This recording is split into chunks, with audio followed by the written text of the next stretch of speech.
আমি ৩৫ বছরের একজন বিধবা মহিলা। আমার এক ছেলে এক মেয়ে, তাদের বিয়ে দিয়েছে অনেক আগেই। বয়সটাও তো আর কম হয়নি। তাই যে কোনো পুরুষের চোখ দেখেই তার মনের কথা বুঝতে অসুবিধা হয় না।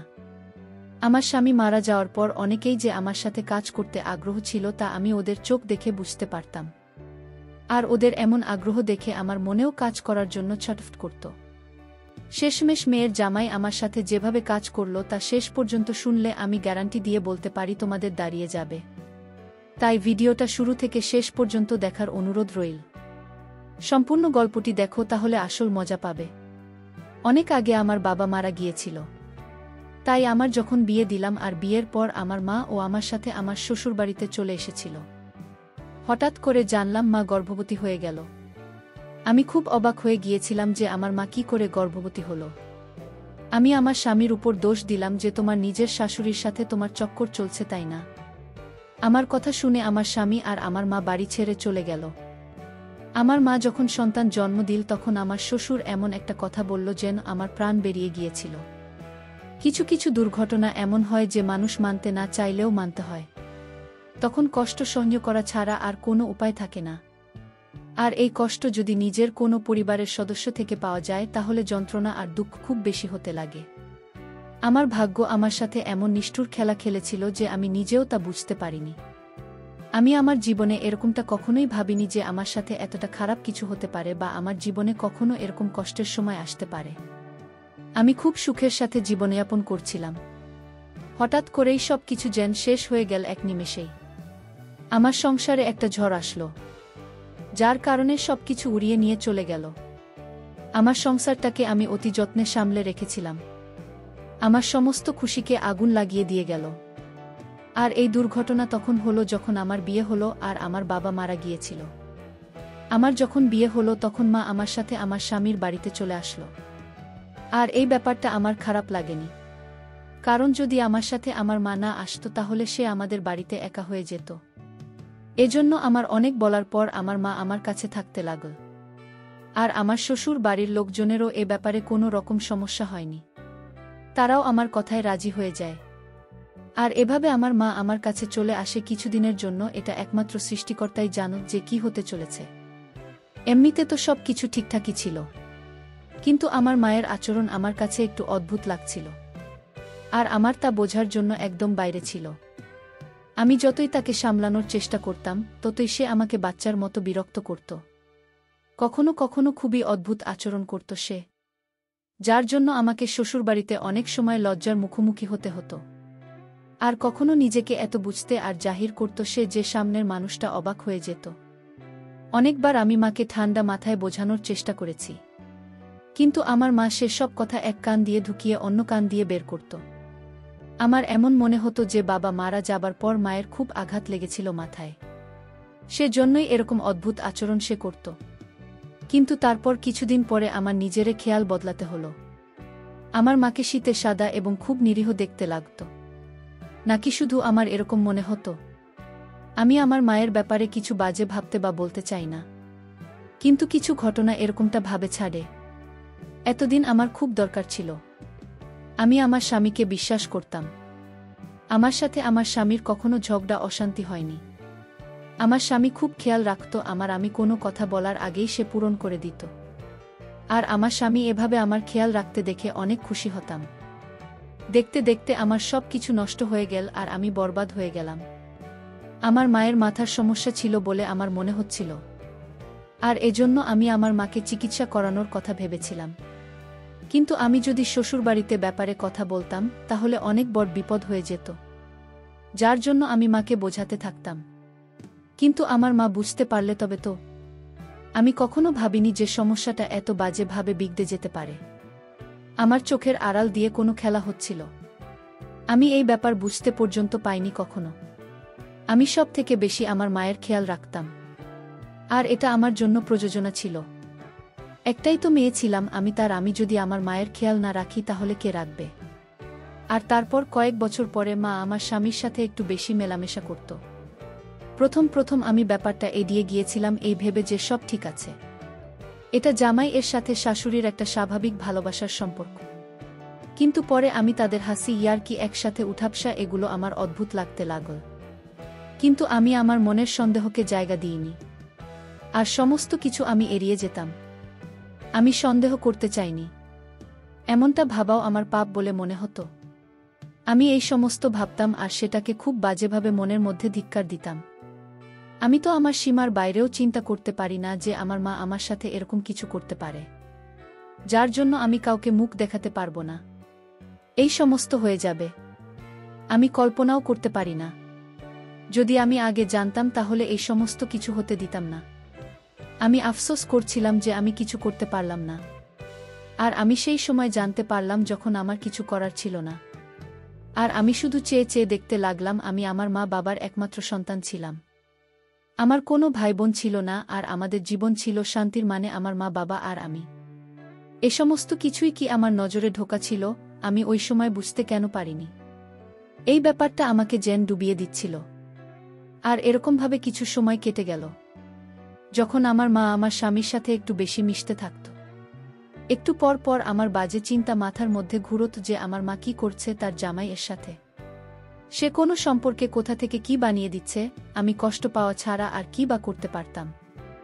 আমি আপাতত কিছু বললাম না, চুপ করে গেলাম। আমি আমার মাকে মা ভেবে চুপ করে থাকতাম, আর তাকে কিছু বলার আগে থেমে যেতাম। আমি প্রমাণ ছাড়া এরকম কিছু করতে চাইনি। আমি এর থেকে বেশি আর সহ্য করতে পারছিলাম না। আমি আবার মাকে বোঝাতে লাগলাম, কিন্তু আমার মা কিছুতেই বুঝত না। আর আমাকে বলতো যে তুমি এমনই বিনা কারণে চিন্তা করছো, আমি তো ভালোভাবে আমার সময় কাটাচ্ছি।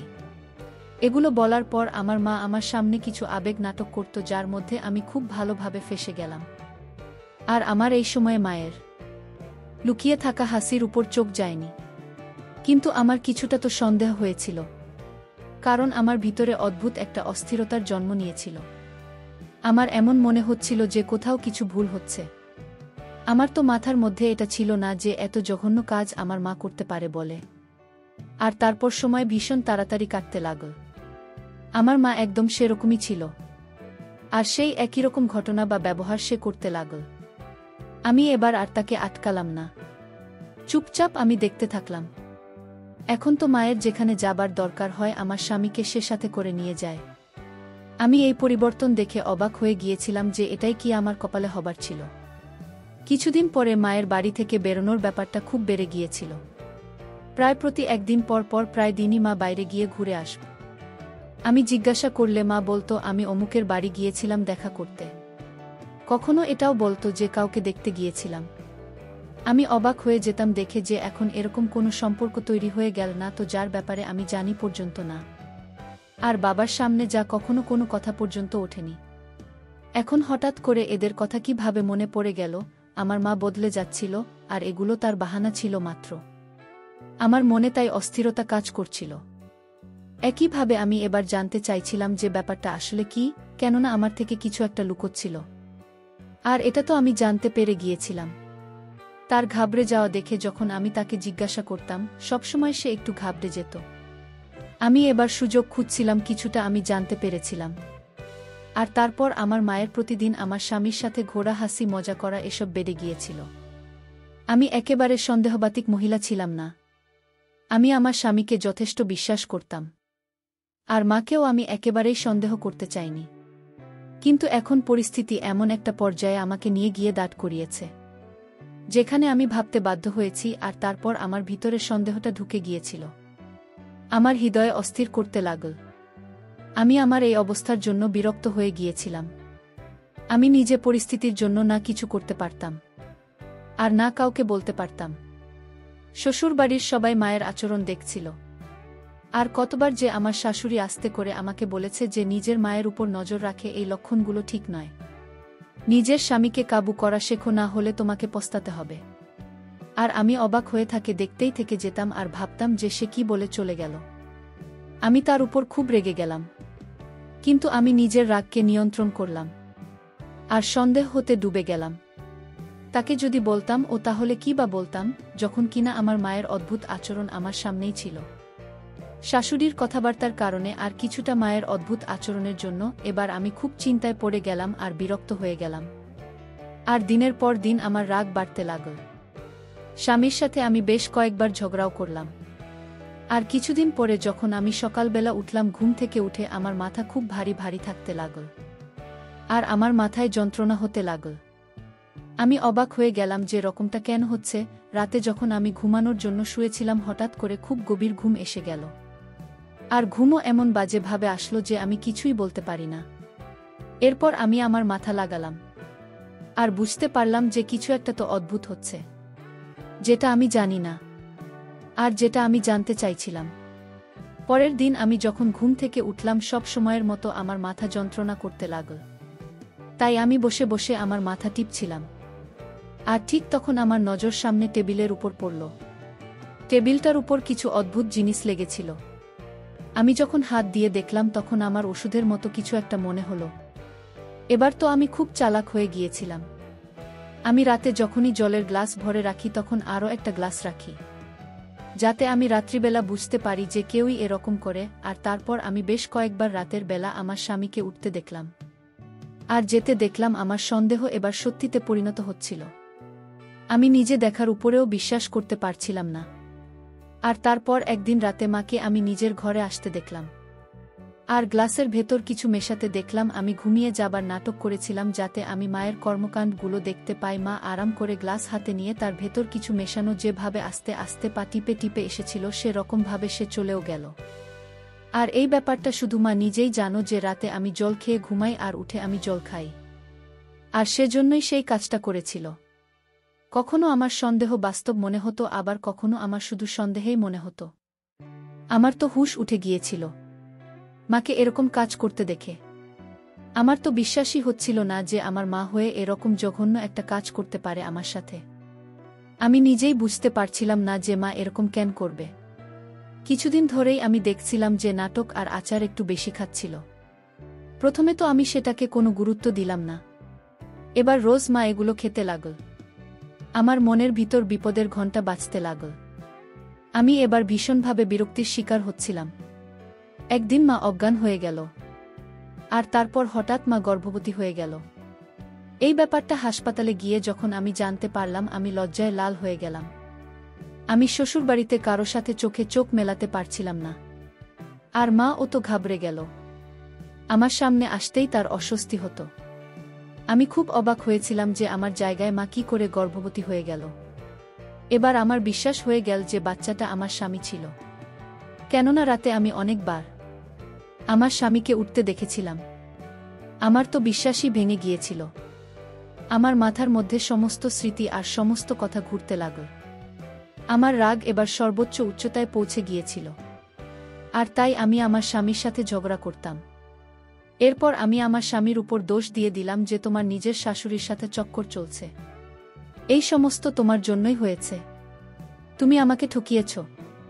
আর আমার বিশ্বাস মিলেছে। আমি কাঁদতে কাঁদতে ক্লান্ত হয়ে গিয়েছিলাম। আর ঝগড়ার পরে আমার স্বামী বাড়ি ছেড়ে চলে গেল। আমি কিছু বুঝতেই পারছিলাম না যে আমি কার উপর বিশ্বাস করব আর কার উপর করব না।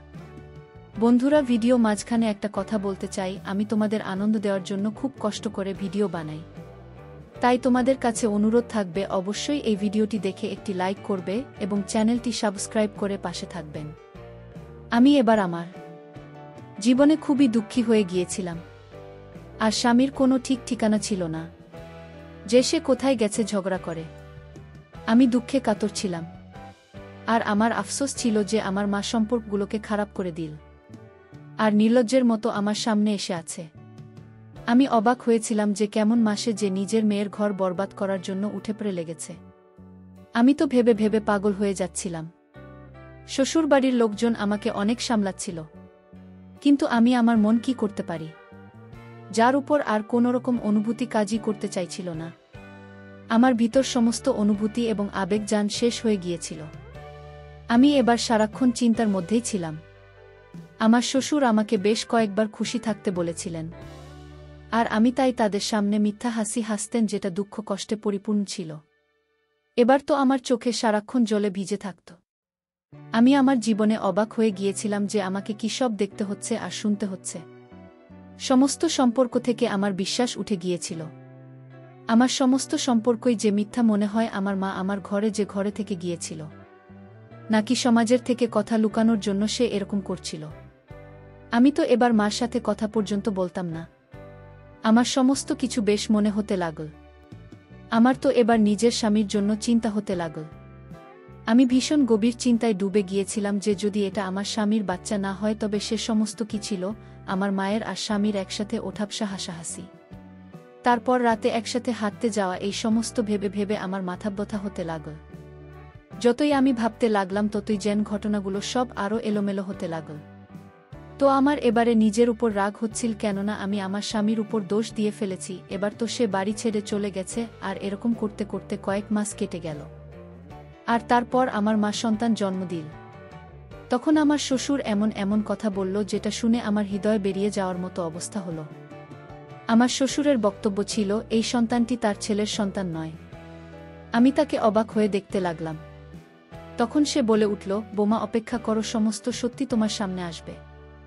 আমি তার কথা শুনে অবাক হয়ে দাঁড়িয়ে রইলাম যে শ্বশুর কি বলছে, আর কোনো সত্যি কথা সে উল্লেখ করেছে। আমার আর কি দেখতে বা শুনতে বাকি আছে?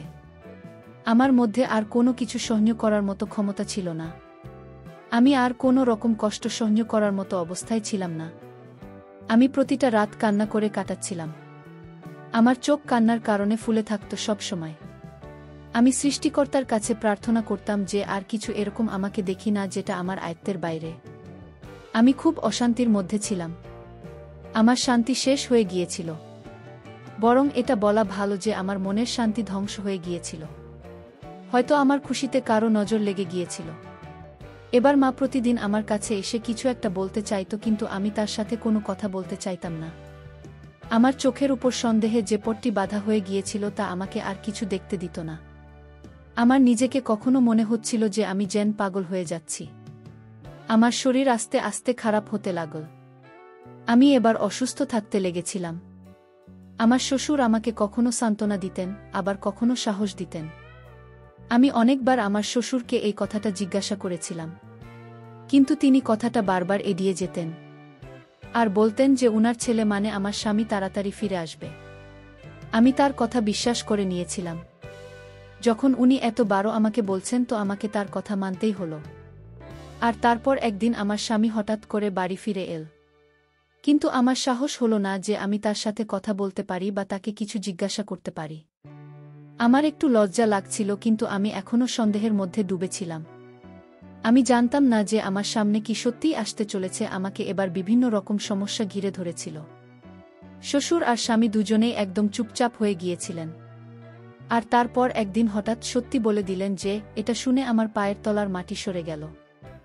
আমি তো ভীষণভাবে আঘাত পেয়েছিলাম। আমার স্বামী তখন আমার সামনে ছিল এবং আমায় সে হাসপাতালে নিয়ে গিয়েছিল। আমার অবস্থা খুবই খারাপ হয়ে গিয়েছিল। তারপরেও আল্লাহর কৃপায় আবার আমার জ্ঞান ফিরল, আর তারপর আমি আবার চুপচাপই থাকতে লাগলাম। আমার আফসোস হচ্ছিল যে আমার মা বলতে আমি যাকে চিনি সে কিনা আমার জীবনটাকেই নষ্ট করে দিয়েছিল। আর ওই মহিলার জন্য আমি আমার স্বামীকে সন্দেহ করেছিলাম। যার কোনো দোষী ছিল না, সে তো এমনিতেই আমার মায়ের সঙ্গে সম্মানজনক ব্যবহার করত, যেটা আমার সন্দেহের জন্য আমি বুঝতেই পারিনি। আমি এবার থেকে লজ্জার মধ্যে ডুবে যাচ্ছিলাম। আমার মায়ের সত্যিটা জানার পর আমি ভাবতেও পারি না যে আমার মা এরকম হবে, কেউ এত বাজে হয় বা এত বাজে ব্যবহার করে। মা শুধু নিজের কথাই ভেবেছিল আর এত জঘন্য কাজ করেছিল এই মহিলা। আমার মা হওয়ার যোগ্যই ছিল না। আর আমি বুদ্ধিহীন ও চিন্তা করে মরে গেলাম। আমার তো সেই দিন থেকেই চোখ খুলে রাখা উচিত ছিল, কিন্তু আমার কোনো কথাই চলছিল না। আমার তো ইচ্ছা হচ্ছিল যে ওই মহিলার কিছু ক্ষতি করে দিই, যে কিনা নামমাত্র আমার মা, যার মধ্যে মায়ের কোনো গুণই ছিল না। আমার শ্বশুর আমাকে যে সত্যিটা বললেন সেটা জানার পর আমার তো কোথাও পালিয়ে যায় মনে হচ্ছিল কোথাও পালিয়ে গিয়ে লুকিয়ে পড়ি, কারণ সত্যিটা আমাকে খুব কষ্ট দিয়েছিল। আমার মা আমার বাবাকে বিষ দিয়ে মেরে দিয়েছিল, আর তারপর লুকিয়ে গিয়েছিল, আর অন্য কাউকে বিয়ে করেছিল। আর তার কারণেই আমার মা গর্ভবতী হয়েছে। মা রাতে আমাকে আর আমার স্বামীকে ঘুমের ওষুধ খাইয়ে দিত যাতে তার কুকর্ম কেউ বুঝতে না পারে, আর সে বাইরে গেলে কেউ যাতে তাকে দেখতে না পায়, আর তার কাজ সে খুব সহজেই করতে পারে। এত বড় ধোঁকা, এত অন্যায়, সমস্ত সত্যি আমার প্রাণ বের করার জন্য যথেষ্ট ছিল। এদিকে আমার সামনে সে রকম সাধারণ আর নিরীহ ঘুরত। আমার তো মাঝে মাঝে সেই দিনটার কথা মনে পড়ছিল, যেদিন আমার মা এই নাটকটা রচনা করেছিল। আমার বাবার মৃত্যুতে দুঃখী হওয়ার নাটক করা, তারপর আমার বিয়ে তাড়াতাড়ি করিয়ে দেওয়া, তারপর আমার সাথে আমার শ্বশুরবাড়িতে এসে থাকা সব কিছু আমার ভালোভাবে মনে পড়ছিল। কিভাবে চালাকি করে আমার মা আমার সাহায্য নিয়েছিল। আর আমি বুঝতেই পারিনি যে আমার মা রোজ দূরে দূরে ঘরের বাইরে কেন যেত আর আমাকে কেন মিথ্যা বলতো, আমার কাছে মাত্র একেবারে নিচে নেমে গিয়েছিল। কেননা সে আমার মান সম্মান নষ্ট করেছিল। সে আমার মাথার উপর থেকে আমার বাবার ছায়া ছিনিয়ে নিয়েছে। আমি তাকে কখনো ক্ষমা করব না। আর সে যে কাজ করেছে, এমনিতেই ক্ষমার যোগ্য কিনা। আমার ব্যবহার তার সাথে যথেষ্ট কঠোর হয়ে গিয়েছিল। আর একদিন আমি তাকে বলে দিলাম যে তার সত্যিটা আমি জেনে গিয়েছি। আমার এই কথা শুনে তার মুখ কালো হয়ে গেল, আর সে পুরোপুরি ঘাবড়ে গেল, আর বাজেভাবে ঘামতে থাকল। আমি তাকে দেখতে চাইছিলাম না, যার কারণে আমি তাকে যেতে বলে দিলাম। কিন্তু পরে সে আমার থেকে ক্ষমা চাইল। এখন তো সে আমার চোখে চোখ মেলানো যোগ্য নয়। ভালো হোক আমার শ্বশুরের, যিনি আমার অজান্তে আমার মায়ের পিছনে গোয়েন্দাগিরি করা শুরু করেন আর সত্যিটা সবার সামনে নিয়ে আসেন। যদি এই সত্যিটা আমার সামনে না আসতো তাহলে আমি সন্দেহ করতে করতেই মারা যেতাম, আর আমার স্বামীকে দোষী ভাবতাম। আমার শ্বশুর তার ছেলেকে কোনো কিছু জিজ্ঞাসা করেননি। আমি আমার স্বামী চোখের সাথে চোখ মেলাতে পারছিলাম না। তারপর একদিন আমি আমার স্বামীকে দোষারোপ করার জন্য তার থেকে ক্ষমা চাইলাম। আমার স্বামীকে অনেক ধন্যবাদ। সে আমাকে ক্ষমা করে দিয়েছিল। আমার স্বামী আমার সমস্যা আর আমার অবস্থার কথা ভালোভাবেই জানত, সেজন্য সে আমাকে ক্ষমা করে দিয়েছিল। আর আমার সে খেয়াল রাখতে লাগল, যেমন আগে রাখতে। আমার অসুস্থতাকে যথেষ্ট চিন্তার মধ্যে ফেলে দিয়েছিল, যার জন্য সে আমার অনেক খেয়াল রাখত। আমার শ্বশুর স্বামী আমাকে বুঝিয়েছিলেন যে কোনো কিছু ব্যবস্থা নিলে মায়ের বিরুদ্ধে অনেক বদনাম হবে, বরং তোমার মাকে দুনিয়ার মার খেতে দাও। সেজন্য আমি আমার মাকে বাড়ি থেকে বের করে দিলাম, আর তাকে বলে দিলাম যে এবার তুমি তোমার দ্বিতীয় স্বামীর সাথে থাকো, আমাদের জীবন থেকে চলে যাও, আমি আর তোমার মুখ দেখতে চাই না। এবার আমি আমার সিদ্ধান্ত আল্লাহর উপর ছেড়ে দিয়েছিলাম। উনি অনেক ভালো মতো তার উপর প্রতিশোধ নিতে পারবেন। এখন আমার মাকে দুনিয়ার কাছে অপমানিত হতে হয়েছিল। আমি বিশ্বাস করতাম সন্দেহ খুব বাজে আর বড় অসুখ। সন্দেহ সমস্ত কিছু খেয়ে ফেলে, আর জীবনে মানুষ শুধুমাত্র অঙ্ক মেলাতে থেকে যায়। আমার চোখে বাধা সন্দেহে পড়তে খুলে গিয়েছিল। সন্দেহ গভীর সম্পর্কে দুর্বল করে দেয়, আর শেষ পর্যন্ত সম্পর্ক খারাপ করে দেয়, শেষ করে দেয়। এরকম অসুখ থেকে বাঁচা উচিত, তার প্রমাণ ছাড়া কারো উপরে দোষ দেওয়া উচিত না। যে কাজ আমি করেছিলাম তার জন্য আমি মন থেকে লজ্জিত ছিলাম। আর এবার পরিবারের ভালোবাসা আর মনোযোগের কারণে আমি স্বাস্থ্যবতী হয়ে উঠলাম, যার মধ্যে সব থেকে বেশি হাত ছিল আমার স্বামী। আমার স্বামী আমাকে বলেছিল যে সে রাতের বেলা উঠে শ্বশুরকে দেখতে যেত, কেননা আমার শ্বশুরের ডায়াবেটিস রোগ ছিল। রাতে তার ডায়াবেটিস হয়ে যেত। আমার তো নিজের উপর রাগ হচ্ছিল আর লজ্জা পাচ্ছিলাম আমি। আবার তাই আমার স্বামীর থেকে ক্ষমা চাইলাম আমি। যত্নবান স্বামী পাওয়া ভাগ্যের ব্যাপার। আমি এ ব্যাপারে সৌভাগ্যবতী। আর এবার আমি আমার বাচ্চাদেরকে নিয়ে খুব ভালোভাবে শান্তিতে জীবনযাপন করতে লাগলাম। বন্ধুরা, আজকের গল্পটি কেমন লাগলো তা অবশ্যই কমেন্ট করে জানাতে ভুলবেন না।